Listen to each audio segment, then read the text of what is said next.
कि बाबा साहब का फोटो लगा करके तू दुनिया को बेवकूफ बनाने का काम कर रहा है। आरक्षण तूने खत्म कर दिया। नहीं चाहिए केजरीवाल, बीते 10 साल नहीं चाहिए केजरीवाल।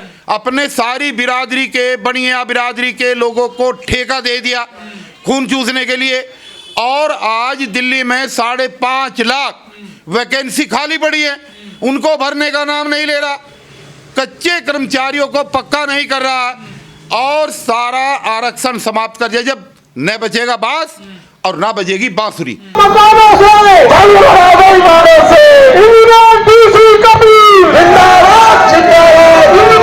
इसका मतलब ये हुआ कि जब तुमने कहीं वैकेंसी निकाली ही नहीं, ये मैं दिल्ली सरकार की आरटीआई रिपोर्ट के आधार पर बड़ी जिम्मेदारी के साथ ये बात आपको कह रहा हूं कि पिछले 10 साल के केजरीवाल सरकार के शासनकाल के दौरान मात्र 431 लोगों को सरकारी नौकरी मिली है, जबकि 5.5 लाख सरकारी वैकेंसी दिल्ली के भिन्न भिन्न विभागों में खाली पड़ी है। जब दलित मुसलमानों का इतना नुकसान किया है केजरीवाल ने, तो फिर वोट क्यों दे रहे हैं ये? देखिए, यही दुर्भाग्य है। छोटे छोटे लालच के ऊपर, मेरा बिजली का बिल नहीं आ रहा, बहुत बढ़िया कर दिया।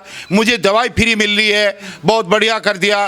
पानी आ गया, कुछ इलाकों में आया, कुछ में नहीं आया, बहुत बढ़िया कर दिया। महिलाएं चल रही हैं बसों में बैठ करके, बहुत। तो ये जो रेवड़ी बांटने का काम इसने किया है। केजरीवाल भगाओ, दिल्ली बचाओ, केजरीवाल भगाओ, दिल्ली बचाओ। ये जो समाज है, जिस समाज की आप बात कर रहे हैं, ये समाज बिल्कुल बेवकूफ समाज है। और इस समाज की सबसे बड़ी बात यह है कि बाबा साहब का नाम तो लेता है, लेकिन बाबा साहब के विचारों पर ये इन्होंने कभी भी गंभीरता से विचार नहीं किया है। आप देखिए कि दिल्ली के अंदर अनुसूचित जाति उपयोजना का पैसा पिछले 10 साल से इकट्ठा हो करके हर साल वार्षिक बजट बनता है। वार्षिक बजट में उसका प्रबंधन किया गया है, उसकी एलोकेशन की गई है, उसका आवंटन किया गया है। आवंटन किया गया इसलिए चूंकि कानूनी दांवपेच है।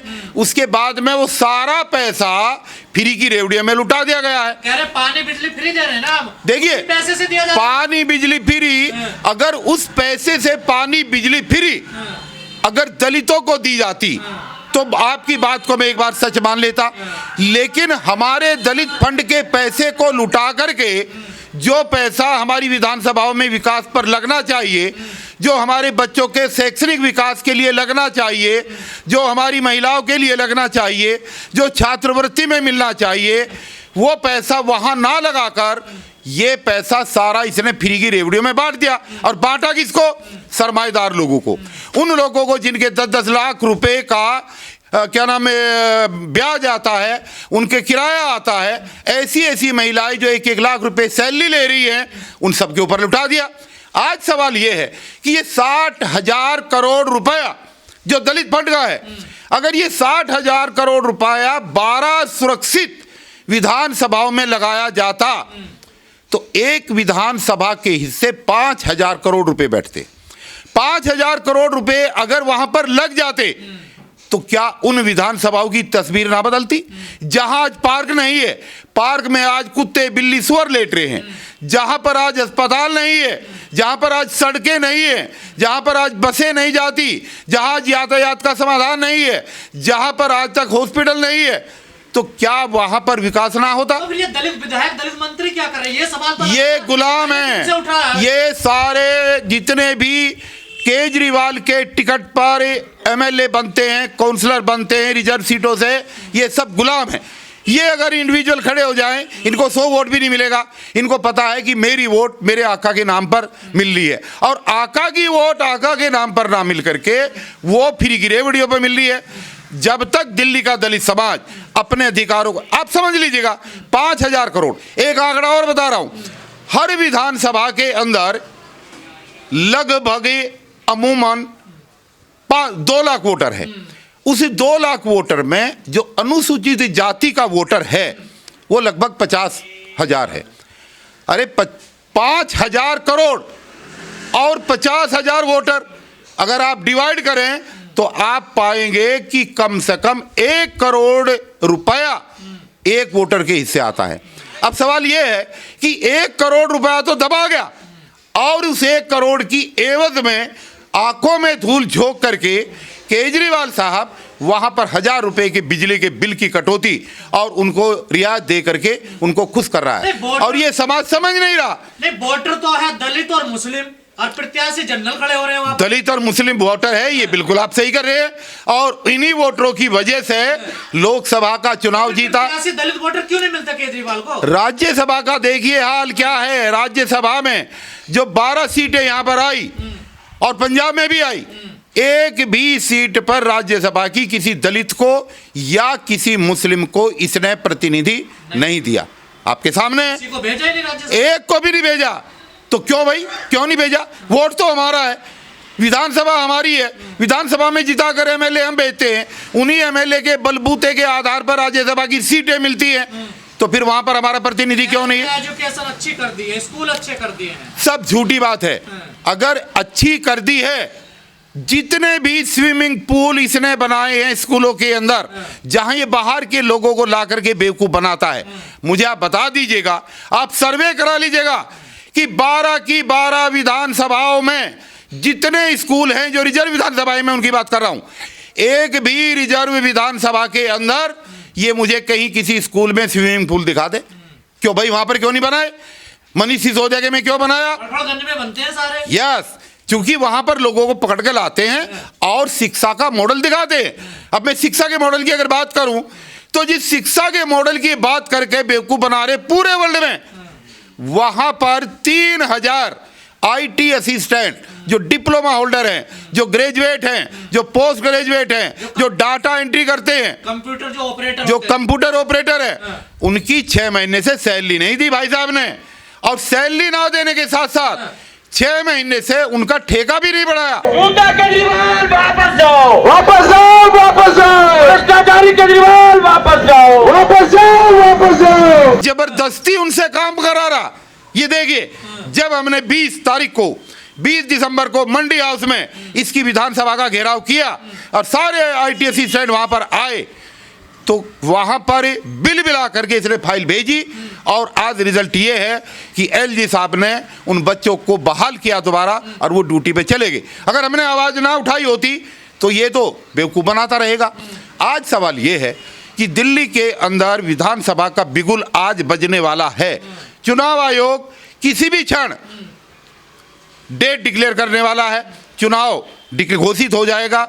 मैं कहना चाहता हूं अपने दलितों से, अपने मुस्लिम भाइयों से, अपने विशेष रूप से सफाई कर्मचारियों से, वाल्मीकि समाज के भाइयों से, कि जो आपके साथ छलावा हुआ है, उस छलावे का अगर आपको ब्याज सहित वसूली करनी है तो इस बार इसको वोट ना दें, क्योंकि हमें देखिए किसको दे ये विकल्प तो बहुत है, और ये विकल्प मेरे लिए कहना इसलिए उचित नहीं है कि मैं अगर कहूंगा कि इसको दो तो फिर ये हो जाएगा कि ये किसी पार्टी विशेष की तरफदारी कर रहे हैं।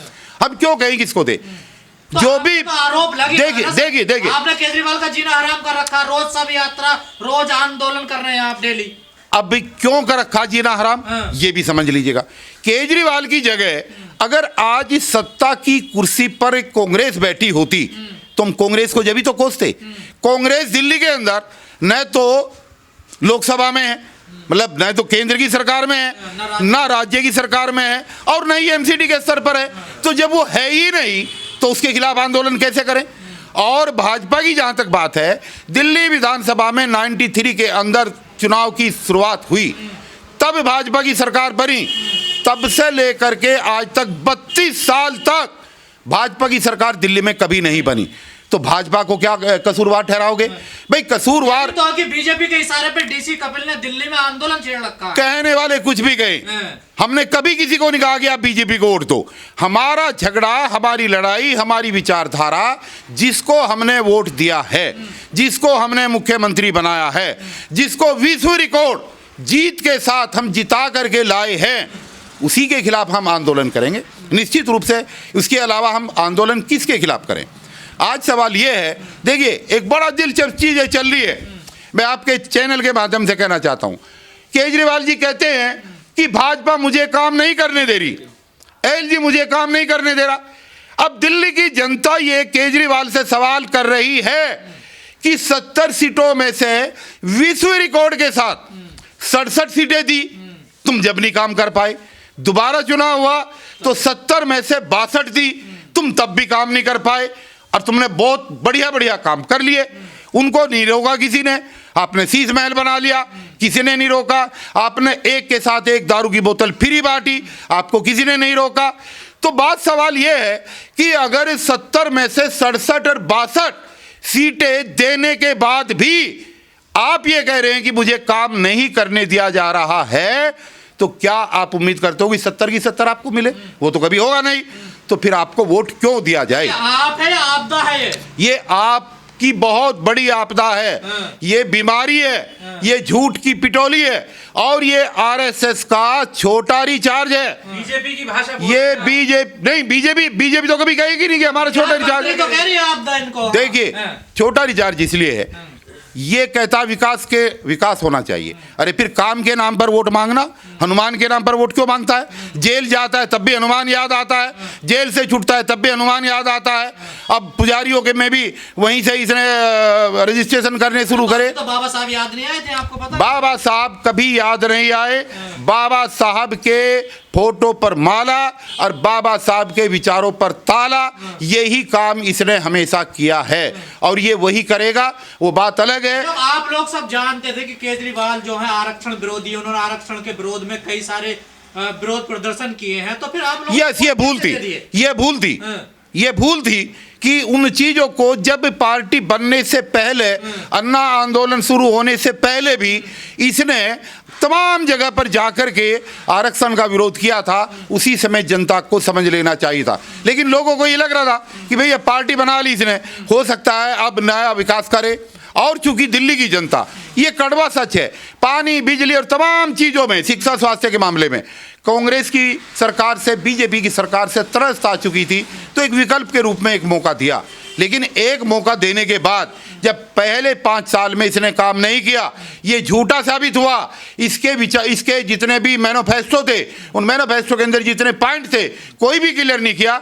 तो 2020 में जनता को सचेत हो जाना चाहिए था कि बाबा साहब का आशीर्वाद ले रहे हैं, बाबा साहब का बेटा बता रहे हैं, बाबा साहब की फोटो लगा रहे हैं, बाबा साहब की फोटो पर माला और बाबा साहब के विचारों पर ताला।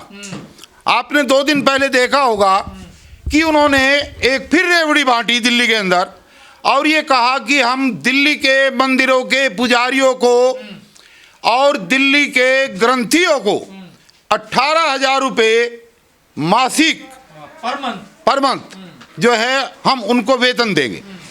अब मैं ये जानना चाहता हूं, आप ही की बात से शुरुआत हो रही है कि अगर बाबा साहब का अपने आप को बेटा बता रहे हैं केजरीवाल जी, तो क्या केजरीवाल को ये मालूम नहीं है कि बाबा साहब का धर्म कौन सा था? बाबा साहब का धर्म था बौद्ध धर्म, उन्होंने अपनाया। आज दिल्ली के अंदर 500 बौद्ध विहार हैं, जहां पर बौद्ध विहारों के अंदर बाबा साहब के धर्म का प्रचार और प्रसार किया जाता है। वहां पर भिक्षु रहते हैं, भिक्षु घर घर जाकर के बौद्ध धर्म का प्रचार करते हैं। आखिर जब ये इन्होंने ऐलान किया तो उस समय पे बौद्ध विहारों के अंदर रहने वाले भिक्षुओं के लिए ऐलान क्यों नहीं किया? दिल्ली के अंदर जितने चर्च हैं, उन चर्च के अंदर जो रहते हैं पादरी रहते हैं, और वो जो वहाँ पर क्रिश्चियन धर्म का प्रचार करते हैं, वो भी तो वोटर हैं भाई दिल्ली के, उनका नाम क्यों नहीं लिया? दिल्ली के अंदर लगभग 2600 मस्जिदें हैं, उन मस्जिदों के इमामों के लिए क्यों नहीं कहा? जबकि ये तो ऐलान पहले हो चुका था। और इमामों की बात तो छोड़ दीजिएगा, जो मस्जिदें वक्फ बोर्ड के अंतर्गत आती हैं, वहाँ के जो इमाम हैं, उन इमामों का 18 महीने से तू वेतन नहीं दे रहा। अपने संगठन के प्लेटफार्म के माध्यम से ठेकेदारी हटाओ राष्ट्रीय संयुक्त मोर्चा और राष्ट्रीय भागीदारी मोर्चे के प्लेटफार्म के माध्यम से पिछले 5 साल से लगातार आंदोलन चला रहे हैं और इसके खिलाफ जो है इसकी वायदा खिलाफी की सब यात्रा निकाल रहे हैं। जनता समझेगी तो अच्छी बात है, नहीं समझेगी तो फिर इनको झाड़ू ही लगेगा और इसके अलावा इनका कोई इलाज नहीं है। अभी कल हमने देवली विधानसभा के अंदर सब यात्रा निकाली, अब अगली सब यात्रा जल्दी ही दूसरी विधानसभा पे हम निकालेंगे और लगातार 30 दिन तक हमें कोई काम नहीं है। हम तमाम रिजर्व विधानसभाएं और विशेष रूप से जो मुस्लिम बाहुल्य विधानसभाएं हैं, इन 30 की 30 विधानसभाओं पर केजरीवाल की वायदा खिलाफी की शव यात्रा जोरदार तरीके से निकालेंगे और जनता से अपील करेंगे कि इस बार इस बहरूपियों को वोट ना दें। और इसको वोट देने का मतलब है एक तानाशाह को पैदा करना, एक बेईमान को पैदा करना, एक महाभ्रष्ट को पैदा करना, जिसने आरक्षण लूट लिया, जिसने दलितों को लूट लिया, जिसने मुस्लिमों को लूट लिया, जिसने तबलीगी जमात के ऊपर उंगली उठाई, जिसने शाहीनबाग के लिए ये कहा कि अगर 24 घंटे के लिए पुलिस मुझे दे दे तो मैं वहाँ का टेंट उड़वा दूंगा। इन चीज़ों को जनता भूली नहीं है। तो हम तो लोगों को यही आह्वान कर रहे हैं कि आप लोग जो है उस चक्र से बाहर निकलिए और चक्र से बाहर निकल करके एक बार अपनी विधानसभा में, हम किसी पार्टी की बात नहीं कर रहे हैं, अरे एक विधानसभा में जितने प्रत्याशी खड़े हैं वो चाहे किसी भी जाति का है, किसी भी धर्म का है, किसी भी पार्टी का है, अच्छे प्रत्याशी का चुनाव करो, उसको जिता करके भेजो जो संविधान के दायरे में काम करे और सबको सबका हक दे। भागीदारी का मतलब यही है कि सबको सबका हक मिलना चाहिए।